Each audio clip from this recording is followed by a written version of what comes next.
Lawyers of Reddit, what was the best gotcha moment you ever experienced? Lady got into a minor fender bender with a truck in a casino parking lot. She backed out of a spot into him. My guy said she parked and went inside the casino for a few hours. At her deposition, she testified that she was so hurt she went right home and to a hospital. I asked if she was a frequent visitor of casino and if she had a rewards card. She was happy to tell me she did, and she had gold status, and showed me the card. I subpoenaed her rewards card's records, and it showed she was playing slots for hours after the accident. Plaintiff had an x-ray of an allegedly broken arm. It seemed off to me, and the dates didn't make sense. I was in-house at an academic medical center. I looked at the case more closely, and discovered the plaintiff was a x-ray tech at another hospital. After that, it was all over.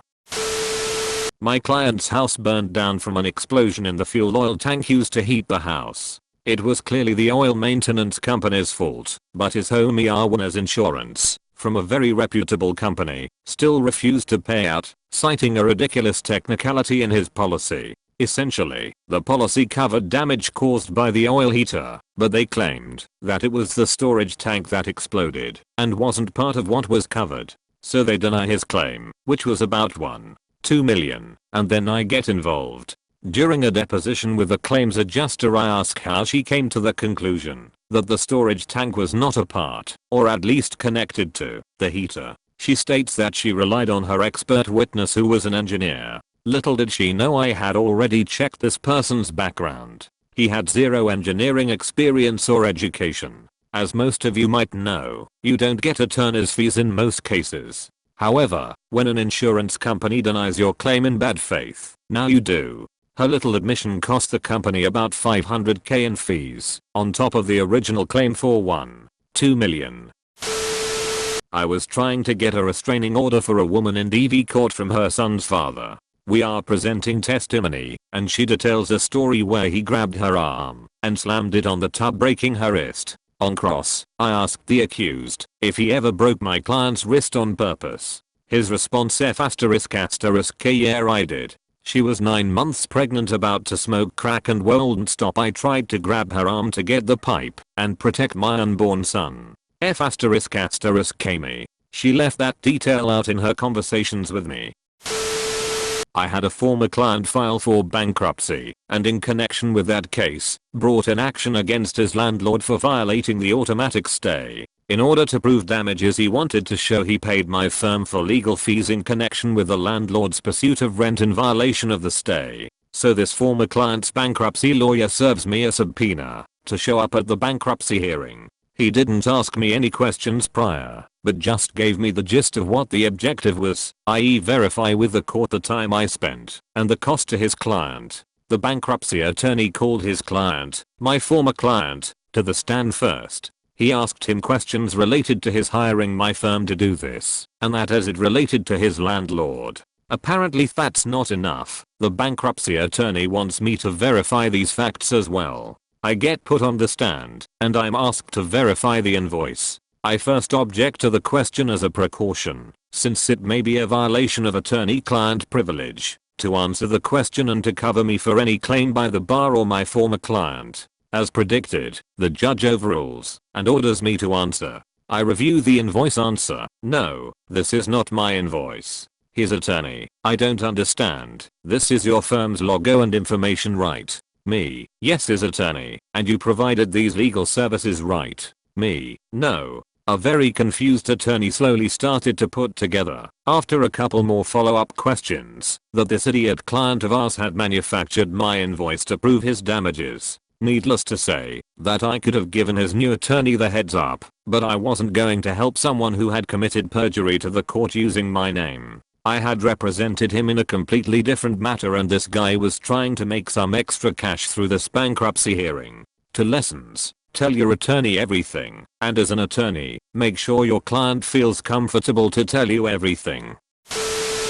Cross-examining a custom home builder who had a lump sum contract, set price as opposed to cost plus, which means cost of the materials plus X% as builder fee, with the homeowner claimed he put 20% more labor/materials in building the home than the contracted provided for, and he was suing for these excess costs. Was asking him about an email with my client negotiating the price of the construction, and he volunteers that he knew he *couldn't build it for that price. My head snaps up, supervising partner's head snaps up, and opposing counsel goes pale. Dialogue was something like, me, you quoted X price? Builder, yes me, you knew you couldn't build it for that price? Builder, yes me, you knew the homeowner was relying on that quote? Builder, yes me, you knew homeowner wouldn't have signed contract without that representation? Builder, yes me, and you told homeowner's lender you could do it for X. Builder, yes me, and bank relied on that price and wouldn't have given loan if knew it was wrong? Builder, yes this is textbook fraudulent inducement, and he had no idea. Builder got poured out in the arbitration award and slapped builder with sizable punitive damages on top of it. 5 minutes of testimony sunk his case because he volunteered information without being prompted. Not so much a gotcha as it is the defendant giving themselves up. When I worked for insurance defense, I handled a fraud case where a man reported his Rolex as being stolen. He was adamant that he was at a hotel and it was stolen. He has shown no proof of being in a hotel, so it's flagged. We go through the whole process and finally reach depositions. He gets sworn in and eventually let out that he wasn't at a hotel, but rather with his mistress, and he had left it at her house. His wife noticed he didn't have it on, so he immediately claims it must have been stolen etc etc. This man decided to hire an attorney and go through this whole circus just so his wife wouldn't find out about his affair. Needless to say, the claim was denied.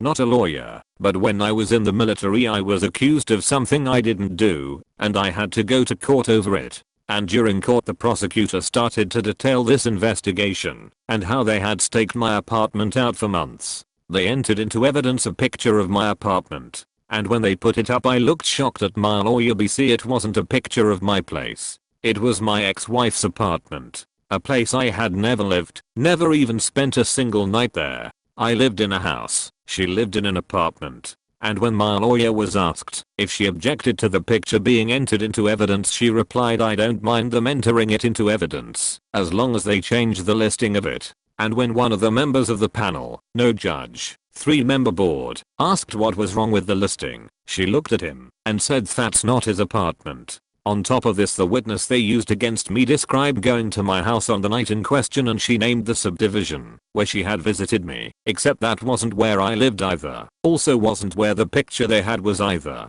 Case was dismissed, and I was told they requested the witness to return to answer questions about perjury.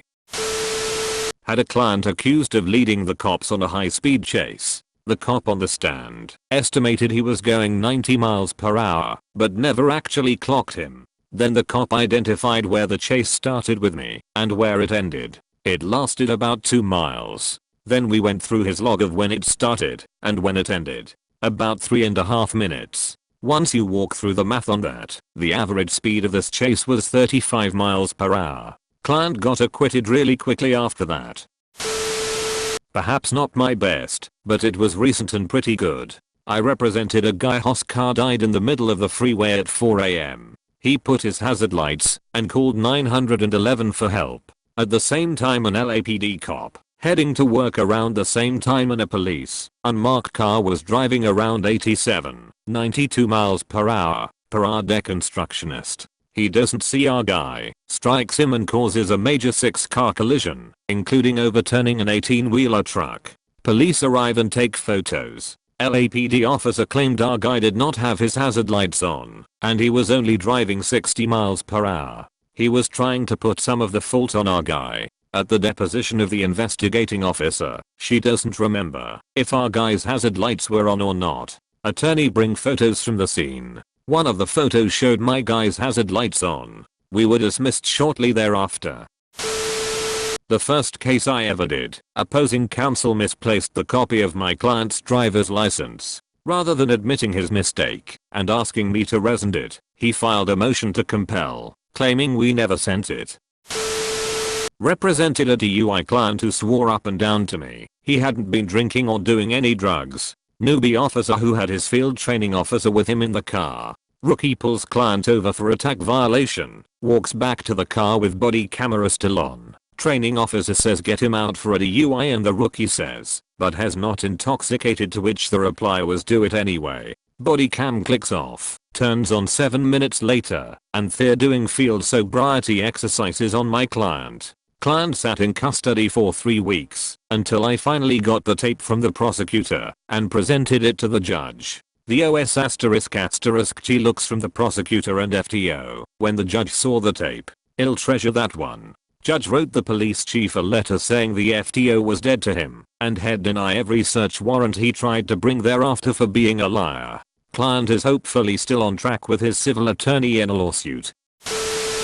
I was suing a landlord who failed to make serious repairs in order to force the tenant out. The hard part is proving bad intent instead of mere idiocy, so you get higher damages. Code enforcement was involved, so I request those records. The landlord left a voicemail to the enforcement department saying to hold off on the fines. They will make the repairs as soon as the tenant is forced out. That was an easy case.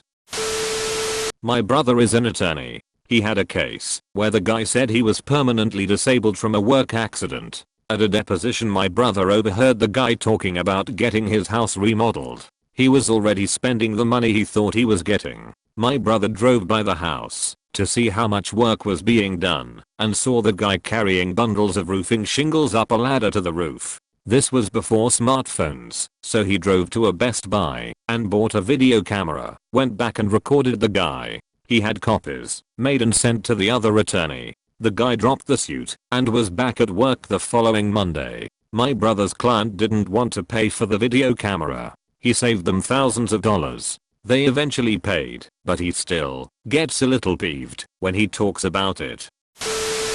I had client whose $60K car was ruined by a shop that put in the wrong oil. We couldn't prove it at first. The engine blew up, oil leaked out, and evidence was lost. I subpoenaed their bank records, figured out they bought their oil from Costco, called Costco and got their prices for the last 2 years. I then worked out the amounts they were spending, did some backhand math, and showed based on the values it was impossible they had ever bought the right oil. They settled in full immediately.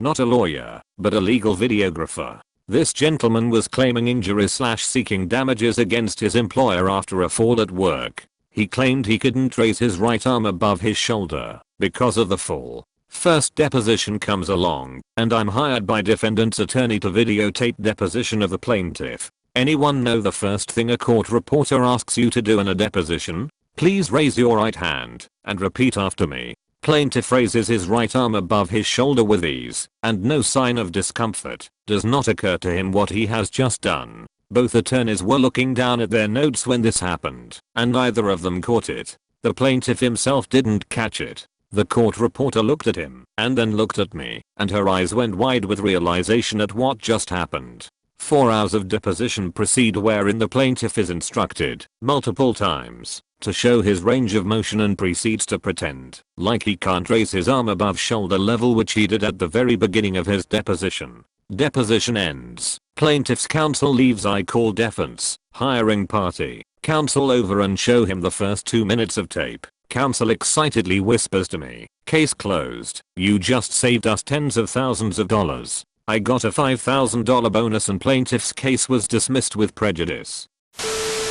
This is so petty. I've had much bigger moments, but because of the character of the other side, this will always be my favorite. Doing a boundary dispute, a squabble over what was essentially a few inches of land. Oss was a lawyer and an absolute asshole. He was acting for himself. The whole "a lawyer who acts for himself has a fool for a client" thing was bang on for him. But he was a deeply unpleasant guy, a bully who thought that he was the smartest guy in the room. Part of his case hinged on wheelie bins and how prior to the boundary having been moved there wasn't space to store a full-size bin beside the house. The fact you now could meant clearly the boundary must have moved. That was the extent of his evidence. It really was thin stuff. During the actual trial he pulled a fast one by suddenly producing an old aerial photo ostensibly to show the boundary at the front of the property had also moved. A fast one, because you have to disclose stuff like that in advance. You can't just sit on something relevant and then suddenly whip it out at trial with a flourish.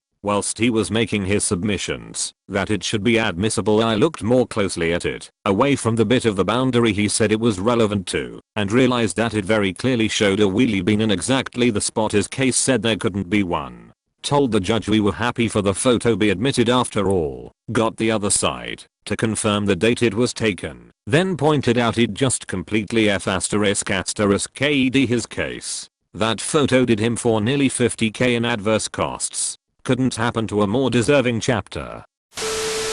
I lived with a guy when we were in our early 20s. He worked for one of those S***TTY furniture rental places where people without money get furniture. Much of his job was repossessing furniture, and in his spare time he was a skateboarder. He severely hurt his back on the job and they were contesting paying his bills and settling. At one of his mediation dates they revealed they had hired a private investigator to follow him. They showed him pictures of himself at a skate park skating when he was supposed to be home recovering. They asked him to verify it was him. He said no. These diffusers had somehow missed that he had a twin brother that also skated. They eventually settled for what I thought was a very low 70k. He had back pain for years that caused him to gain weight and suffer. In his 30s he finally had back surgery and he regretted not doing it 10 years earlier. He said it completely alleviated the pain.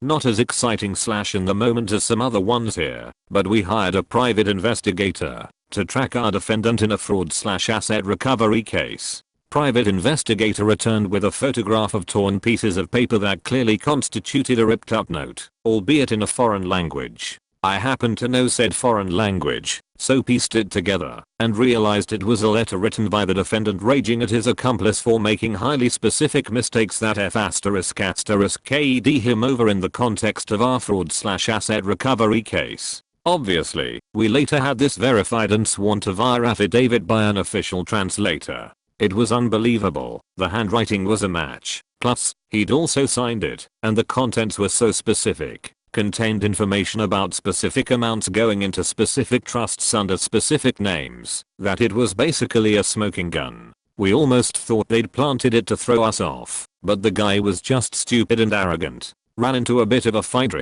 admissibility, but the letter ultimately helped us receive a significant settlement that made our clients extremely happy. My client was a woman working at a meat packing plant.